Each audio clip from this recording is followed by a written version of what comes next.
নৱবৰ্ষৰ দ্বিতীয় দিনটোত সচিবালয় কৰ্মচাৰীৰ বাবে মুখ্যমন্ত্ৰীৰ কেইবাটাও উপহাৰ। আমাৰ সেক্ৰেটাৰিয়েটৰ কৰ্মচাৰীসকলৰো বহুত জেনুইন সমস্যা থাকে।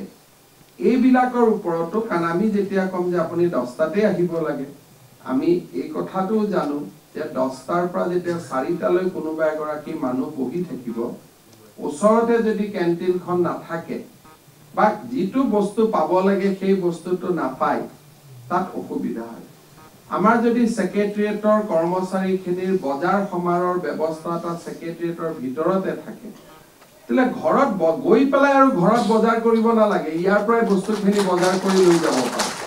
স্যাৰ মোৰ উপায় নাই, মই থাকো পাঞ্জাবাৰীত, মই থাকো মালিগাঁৱত, মই থাকো পাণ্ডুত, ইয়াৰ পৰা যাওঁতে মোৰ 2.5 ঘণ্টা লাগে। সেক্ৰেটাৰিয়েটৰ এমপ্লয়ীখিনিক যাবৰ কাৰণে 5খন বাছ সময়ত ইয়াতে লগাই থলেতো আমাৰ একো অসুবিধা নহয়, যি আৰু কোনো ষ্টপেজত নৰব, চিধা চিধি গন্তব্যস্থানত যাব। ৰাজ্যৰ মুখ্য সচিব পৱন বৰঠাকুৰৰ আগ্ৰহক বাস্তৱ ৰূপ প্ৰদান কৰি অসম সচিবালয়ৰ নিয়মানুৱৰ্তী 471 কৰ্মচাৰীক মুখ্যমন্ত্ৰীৰ বিশেষ বেজ প্ৰদান।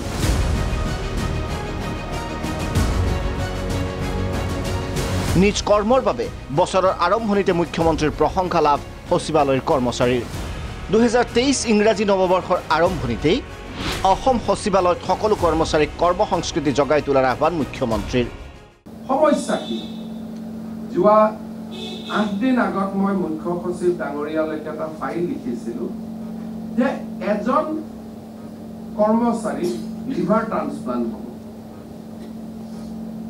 প্ৰায় 45 দিন সময় সেক্ৰেটাৰিয়েটত সেই ফাইলটো আদান আৰু প্ৰদান হৈ আছে।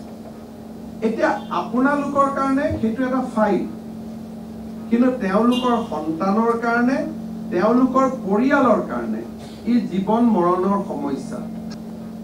2-3টা কথালৈ আমি চকু দিব লাগিব যে যিকোনো মানুহৰ যেতিয়া পাঞ্চুৱেলিটি নাথাকে, তেতিয়া মানুহে দেখা নাপায় যে সেক্ৰেটাৰিয়েটত সকলো কাম হয়। মই ক'লো ঘৰৰ কাষৰ মানুহজনে ক'ব ক'ত ইয়াত কাম হয়, মোৰ ঘৰৰ ফ্লেটৰ ওপৰত সেক্ৰেটাৰি এমপ্লয়ী থাকে, ই 12টাতহে ঘৰৰ পৰা ওলায়। চেন্ট্ৰেল গভৰ্ণমেণ্টৰ অফিচাৰ যোন ফ্লেটত থাকে, ই জানে যে 10টাত গৈ অফিচ পাবই লাগিব। বিপৰীতে সচিবালয়ত কৰ্মচাৰীৰ কাৰ্যালয় চৌহদতে এতিয়া লাভ কৰিব সকলো সুবিধা। অসম সচিবালয়ৰ ভিতৰত অচিৰেই নিৰ্মাণ হ'ব কোঅপাৰেটিভ মাৰ্ট। কৰ্মচাৰী অনা নিয়াৰ বাবে থাকিব ASTC বিশেষ বাছ। 2022 বৰ্ষত সম্পূৰ্ণ নোহোৱাকৈ থকা সকলো কাম 23ত সম্পূৰ্ণ কৰাৰ লক্ষ্য মুখ্যমন্ত্ৰীৰ।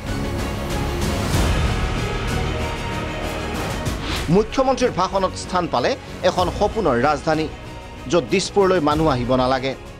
সেক্ৰেটাৰিয়েটত কোনো পাছ, কণ্ট্ৰল, নিয়ম, এক্সেপ্ট চিকিউৰিটি থাকিবই নালাগে। কিহৰ কাৰণে ইয়াত আহিব কোন? আহাৰটো কোনো মানুহ নাই। আহাৰ কাৰণ কি আছে? আমি যদি কাৰণ নহওঁ, তেলে কোনো মানুহে সেক্ৰেটাৰিয়েটত নাহে। If we can dispose the file on time.